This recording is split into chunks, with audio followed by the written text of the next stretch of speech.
Isang commander ng China tahasang nagbanta sa pwedeng kalabasan kung sakaling sumali ang ibang mga bansa sa paglusob nila sa Taiwan.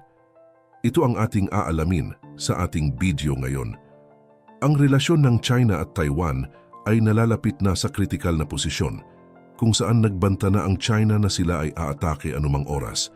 Tanging ang utos ba lamang ng kanilang presidente na si Xi Jinping ang kanilang hinihintay.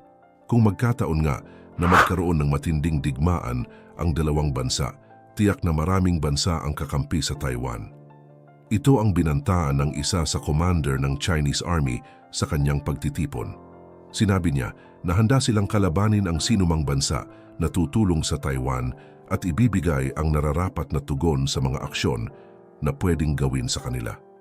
Hindi rin daw sila natatakot kung sino ang kanilang makalaban dahil ang kanilang layunin ngayon ay maibalik ang Taiwan sa mainland China.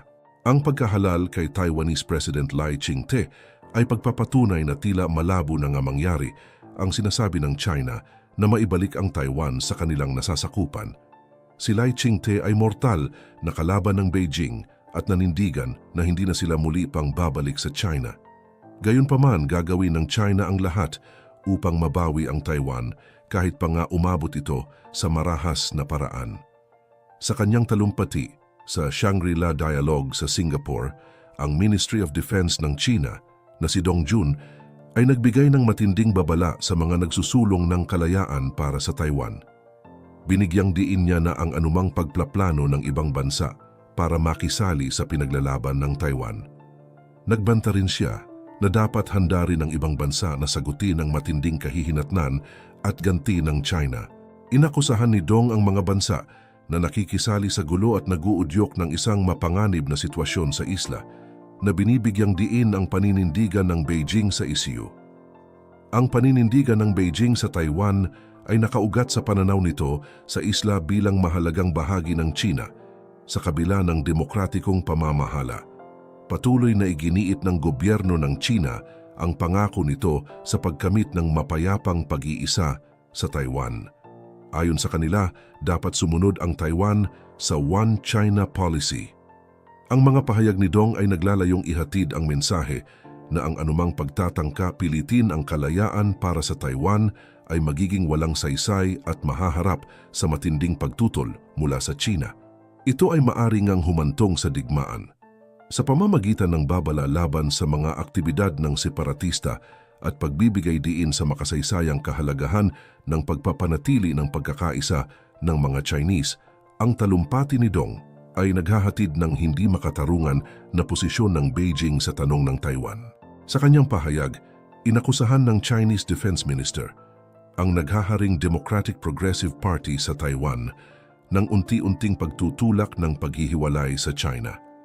Pinanindigan niya ang mga pagsisikap ng partido na pahinain ang pagkakakilanlang Chino ng Taiwan at putulin ang mga ugnayang panlipunan, pangkasaysayan at kultura sa buong Taiwan Strait. Ibig sabihin, ang talagang layunin daw ng Taiwan ay labag sa batas at kasaysayan ng mga Chinese. Bukod dito, itinuro ng Ministry of Defense na ang mga bansa na gustong sumali tulad ng Amerika ay may pansariling interes lamang. Ang mga ito lamang ay sumusuporta sa kalayaan ng Taiwan na pigilin ng China, pero ang katotohanan ay ginagamit lamang ng mga ito ang Taiwan para kalabanin ang China. Tinukoy niya ang mga pagkilos na ito bilang nakakahamak at binigyang diin kung paano sila nag-aambag sa tumitinding tensyon at lumikha ng isang mapanganib na sitwasyon para sa Taiwan. Bilang tugon sa mga pahayag ng China, pinuna ng Taiwan ang mga maling paninindigan nito na maangkin muli ang gobyerno ng Taiwan, partikular sa isang forum kung saan hindi nabigyan ng pagkakataon ang Taiwan na magkaroon ng mga kinatawan na dumalo. Ayon mismo sa pahayag, ang pag-aatubili ng China na makipag-usap sa Taiwan ay pagpapakita ng kakulangan ng internasyonal na pagkilala sa mga pahayag ng China tungkol sa Taiwan. Higit pa rito, ang Mainland Affairs Council ng Taiwan ay nagpahayag ng matinding pagkabahal dahil dinadalasan nga ng China ang mga military drills nito sa paligid ng bansa, partikular sa Taiwan Strait. Pero ang Taipei ay inulit ang katotohanan na ang People's Republic of China ay hindi kailanman nagkaroon ng pamamahala sa Taiwan, na nagpapatunay na ang natatanging pagkakakilanlan at pamamahala ng Taiwan ay hiwalay sa mainland China. Ang mga pahayag na ito mula sa mga matataas na opisyal ng gobyerno ng Taiwan ay sumasalamin sa patuloy na mga tensyon at magkakaibang mga salaysay sa pagitan ng China at Taiwan tungkol sa soberanya, pagkakakilanlan at mga panlabas na impluwensya sa mga domestic affairs ng isla. Sa isang sesyon ng question and answer kasunod ng talumpati ni Defense Minister Dong sa Singapore, pinanatili niya ang pagtuon sa Taiwan na inilalarawan ito bilang pangunahing interes ng China. Ito ay pagpapakita ng emphasis na ang Taiwan ay talagang target ng China.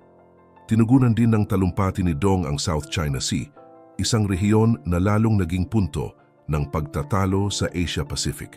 Sa kabila ng desisyon ng UN Tribunal na walang legal na batayan ang malawak na pag-angkin ng China sa South China Sea, iginiit ng China ang soberanya sa halos lahat ng tubig sa rehiyon. Ang mga aksyon ng China sa South China Sea ay nagdulot ng mga alalahanin na may mga akusasyon ng mga agresibong taktika tulad ng pagpapaputok ng water cannon at pagsasagawa ng mga mapanganib na maniobra upang hadlangan ang mga misyon ng Philippine Coast Guard sa mga lugar sa loob ng Exclusive Economic Zone ng Pilipinas. Ang mga tensyon sa South China Sea ay halimbawa ng masalimuot na maritime dispute at labanan sa kapangyarihan sa rehiyon na ang mga pag-aangkin ng China ay sumasalungat sa mga pag-aangkin ng mga kalapit na bansa at internasyonal na mga legal na desisyon. Ang mga aksyon at paninindigan ng China sa mga pinagtatalunang tubig na ito ay nagpapataas ng mga pagkabalisa sa rehiyon at humantong sa mga komprontasyon sa iba pang mga claimant na estado, lalo na ang Pilipinas. Ang sitwasyon sa South China Sea ay naging focal point para sa paligsahan sa maritime claims, freedom of navigation concerns, at strategic competition sa mga regional actors. Sa gitna ng tumitinding mga insidente sa rehiyon, ang mga analyst ay nagtaas ng mga alalahanin tungkol sa lumalaking panganib na posibleng magpalala ng mga tensyon at magdala sa US, isang pangunahing kaalyado ng Pilipinas, sa isang paghaharap sa China, ang karibal nito. Ang Pangulo ng Pilipinas na si Ferdinand Marcos Jr. ay naglabas ng isang malakas na pahayag na nagpapahiwatig na ang anumang pagkawala ng buhay ng mga Pilipino dahil sa sinasadyang mga aksyon ng China ay maituturing na katumbas ng isang act of war. Bukod pa rito, naniniwala siya na ang mga kasosyo sa kasunduan ng bansa ay may parehong pamantayan sa mga tuntunin ng pagtugon. Bilang tugon, hindi direktang binatikos ni Defense Minister Dong ang Pilipinas na inakusahan ang Maynila ng pagpapalala ng tensyon at paglabag sa mga kasunduan na humahantong sa pagkasira ng relasyon ng dalawang panig.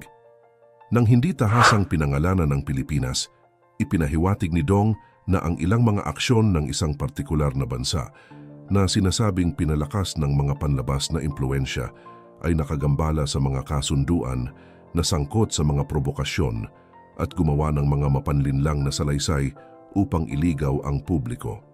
Ang pag-uugaling ito, ayon kay Dong, ay hindi lamang naglalagay ng panganib sa rehiyonal na seguridad at katatagan, ngunit nagdadala din ng mga posibleng kaharapin ng mga bansang naiipit dito. Ayon pa kay Dong, na habang nagpipigil ng galit ang China dahil sa mga kinakaharap nitong pambabatikos mula sa Amerika at Western countries, hindi pa rin ito matitinag sa kanilang ginagawang paghahanda. Kaya marami pa rin nag-iisip na baka nga nalalapit na ang digmaan at hindi na ito kaya pang pigilan. Ang implikasyon ay ang patuloy na mga provokasyon at pagkilos ng mga panlabas na sektor ay maaaring magpahirap sa kakayahan ng China na mapanatili ang kanilang momentum sa rehiyon. Sa huli, marami pa ring usap-usapan na magaganap ang naturang pag-atake ng China sa Taiwan sa taong 2027. Ang kamakailang mga pahayag mula kay Admiral John Aquilino, kumander ng US Indo-Pacific Command, ay nagdulot ng mga alarma tungkol sa mga utos mismo ni Pangulong Xi Jinping ng China sa militar ng China na maging handa sa potensyal na salakayin ang Taiwan sa 2027. Ayon kay Aquilino, partikular na inatasan ni Pangulong Xi ang militar na maging handa para sa naturang operasyon at tahasang direktiba mula sa nangungunang pamunuan ng China. Higit pa rito, binibigyang diin ng pag-anunsyo ng China ng 7.2% pagtaas sa budget sa Department of Defense nito para sa taong 2024. Ang paglalaan ng budget ay hudyat ng pangako ng China sa pagpapahusay ng mga puwersa ng depensa nito at posibleng umaayon sa mga iniulat na direktiba mula kay Pangulong Xi tungkol sa paghahanda ng militar para sa mga potensyal na aksyon sa hinaharap. Anuman ang maging kakaharapin ng mga ito ay dapat maging handa ang lahat dahil anumang oras ay maaring magsimula ang digmaan sa Asia Pacific.